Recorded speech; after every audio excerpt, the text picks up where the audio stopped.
Ready to escape into a world of books and pixels? What is up, YouTube? Today we'll be reading the 8 famous engines. Our story stops today are Percy Takes the Plunge, Gordon Goes Foreign, Doubleheader, and Sir Topham Hatt's engines.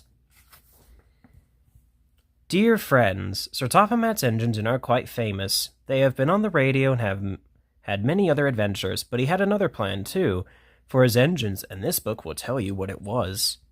Percy Takes the Plunge.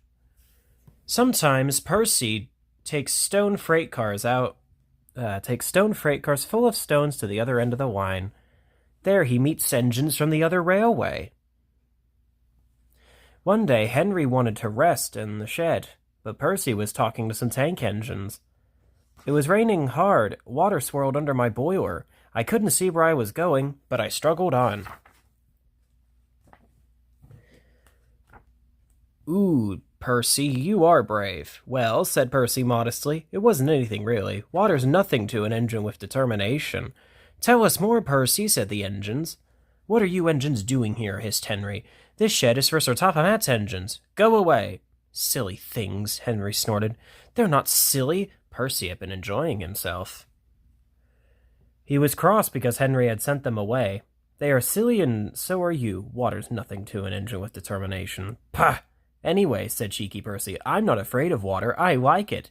He ran away singing. Once an engine attached to a train was afraid of a few drops of rain. Percy arrived home feeling pleased with himself. Silly old Henry, he chuckled. Later, Thomas and Percy were at the wharf. There was a sign. It said, Danger. We mustn't go past it, he said. That's orders. Why?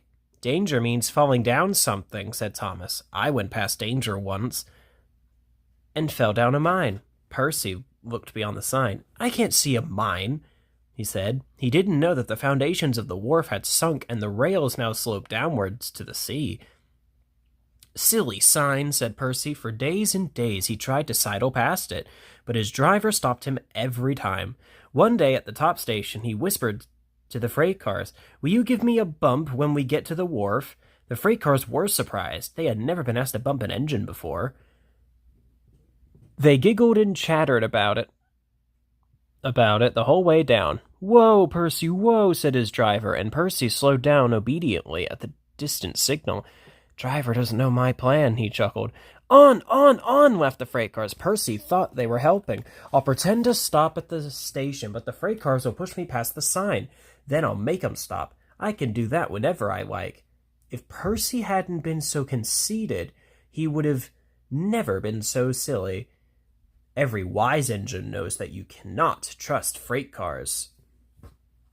They reached the station, and Percy's brakes groaned. That was the signal for the freight cars.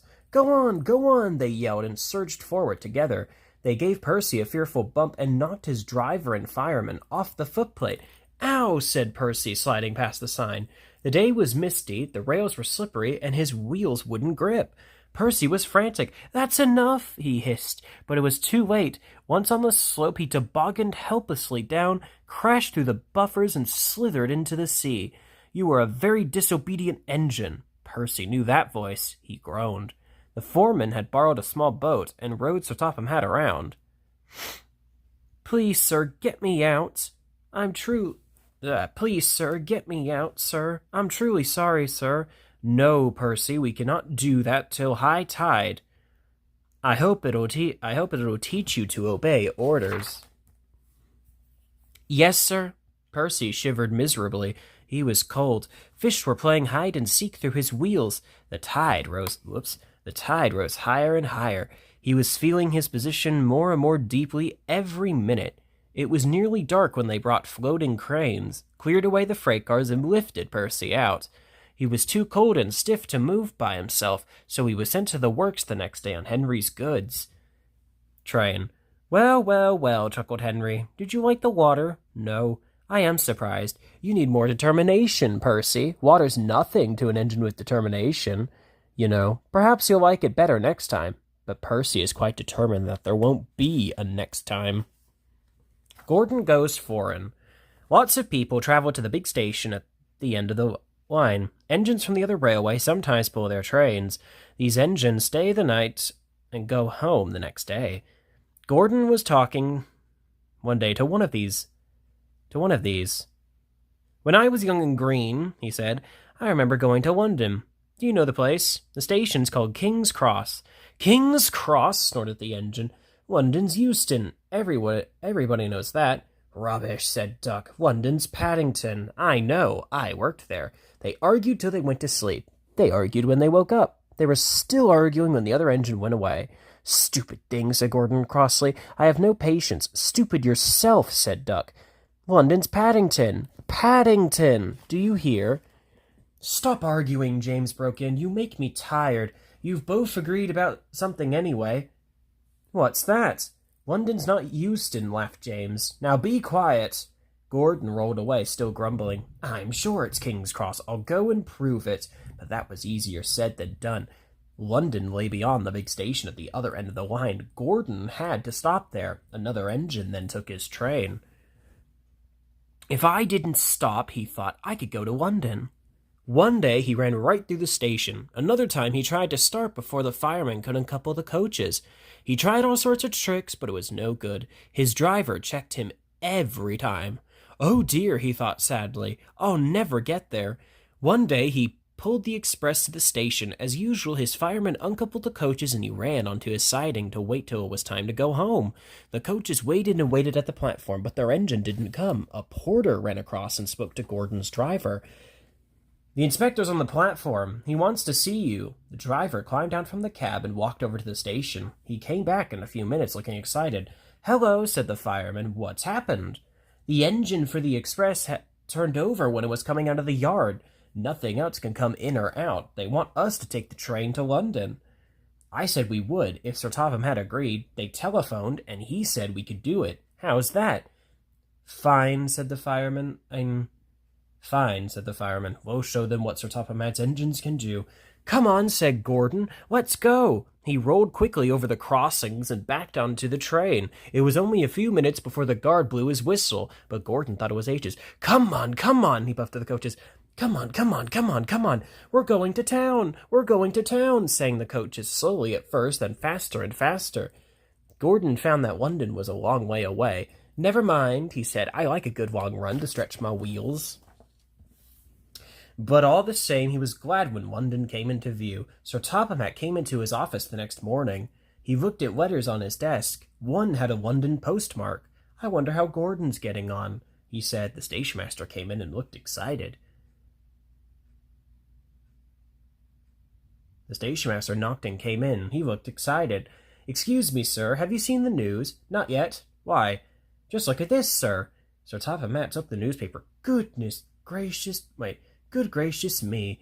There's Gordon. Headlines, too. "Famous engine at London Station. Police called to control crowds." Sir Topham Hatt read on, absorbed. Gordon returned the next day. Sir Topham Hatt spoke to his driver and fireman. "I see you had a good welcome in London." "We certainly did, sir. We signed autographs till our arms ached, and Gordon had his photograph taken from so many directions he didn't know where to look." "Good," smiled Sir Topham Hatt. "I expect he enjoyed himself. Didn't you, Gordon?" "No, sir, I didn't." "Why ever not?" "London's all wrong," answered Gordon sadly. "They've changed it. It isn't King's Cross anymore. It's St. Pancras." Double header. Sir Topham Hatt gave Gordon a rest when he came back from London. He told James to do Gordon's work. James got very conceited about it. "You know, little Toby," taking a page out of Gordon's book, I see, he said one day, "I'm an important engine now. Everybody knows it. They come in crowds to see me flash by. The heaviest train makes no difference. I'm as regular as clockwork. They set all their watches by me. Never late, always on time. That's me." "Says you," replied Toby cheekily. Toby was out on the main line. Sir Topham Hatt had sent him to the works. His parts were worn. They clanked as he trundled along. He was enjoying his journey. He was a little engine, and his tanks didn't hold much water. So he often had to stop for a drink. He had small wheels, too, and he couldn't go fast. "Never mind," he thought. "The signalmen all know me. They'll give me plenty of time." But a new signalman had come to one of the stations. Toby had wanted to take Henrietta, but Sir Topham Hatt had said, No, what would the passengers do without her? He wondered if Henrietta was lonely. Percy had promised to look after her, but Toby couldn't help worrying. Percy doesn't understand her like I do, he said. He felt thirsty and tired. He had come a long way. He saw a yield signal. Good, he thought. I could have a nice drink and rest in the siding till James has gone by. Toby's driver thought so too. They stopped by the water tower. His fireman jumped out and put the hose in the tank. Toby was enjoying his drink when the signalman came up. Toby had never seen him before. No time for that, said the signalman. We must clear the road for the express. Right, said his driver. We'll wait in the siding. No good, said the signalman. It's full of freight. Cars. You'll have to hurry to the next station. They've got plenty of room for you there. Poor Toby clanked sadly away. I must hurry, he panted, but hurrying used a lot of water, and his tanks were soon empty. They lowered his fire and struggled on, but soon he ran out of steam and stood marooned on the main line far away from the next station. His fireman walked back. He put flares along the line to warn James and his driver. Then he hurried along the shoulder. I'll tell that signalman something, he said grimly. James was fuming when Toby's fireman arrived and explained what had happened. My fault, said the signalman. I didn't understand about Toby. Now, James, said his driver, you'll have to push him. What, me? Snorted James. Me push Toby and pull my train? Yes, you. Shan't. The driver, the fireman, the passengers, and the guard all said he was a bad engine. All right, grumbled James. He came up behind Toby and gave him a bump. Get on, you, he said crossly. James's driver made him push Toby all the way to the works. It serves you right for being cross, the driver said to James. James had to work very hard, and when he reached the works, he felt exhausted. Some little boys ran along the platform. Look, said one, the express is late. A double-header, too. Do you know what I think? I think, he went on, that James couldn't pull the train, so Toby had to help him. Grrr, said James, and disappeared in a cloud of steam. Sir Topham Hatt's engines. One evening, Thomas brought his last train to the junction. He went for a drink. I'm going to the big station, he said to Percy and Toby. So are we, they answered. Do you know, Percy went on, I think something's up. Toby looked at the sky. Where? Down here, silly, laughed Thomas. How? Asked Toby reasonably. How? And can something be up when it's down? Look, said Thomas excitedly. Look! 7 engines from the other railway were coming along the line. Hello, Ginty, whistled Percy. Hello, Pug. They're friends of mine, he explained. I don't know the others. Ginty and Pug whistled cheerfully as they puffed through the station. What is all this? Asked Thomas. Sir Topham Hatt's got a plan, answered his driver, and he's going to tell it to us. Come on. So they followed Thomas to the big station at the end of the line where all the engines had gone. Sir Topham Hatt was waiting for them there. The people of England, he said, read about us in storybooks. But they do not think we are real. Shame, squeaked Percy. Sir Topham Hatt glared.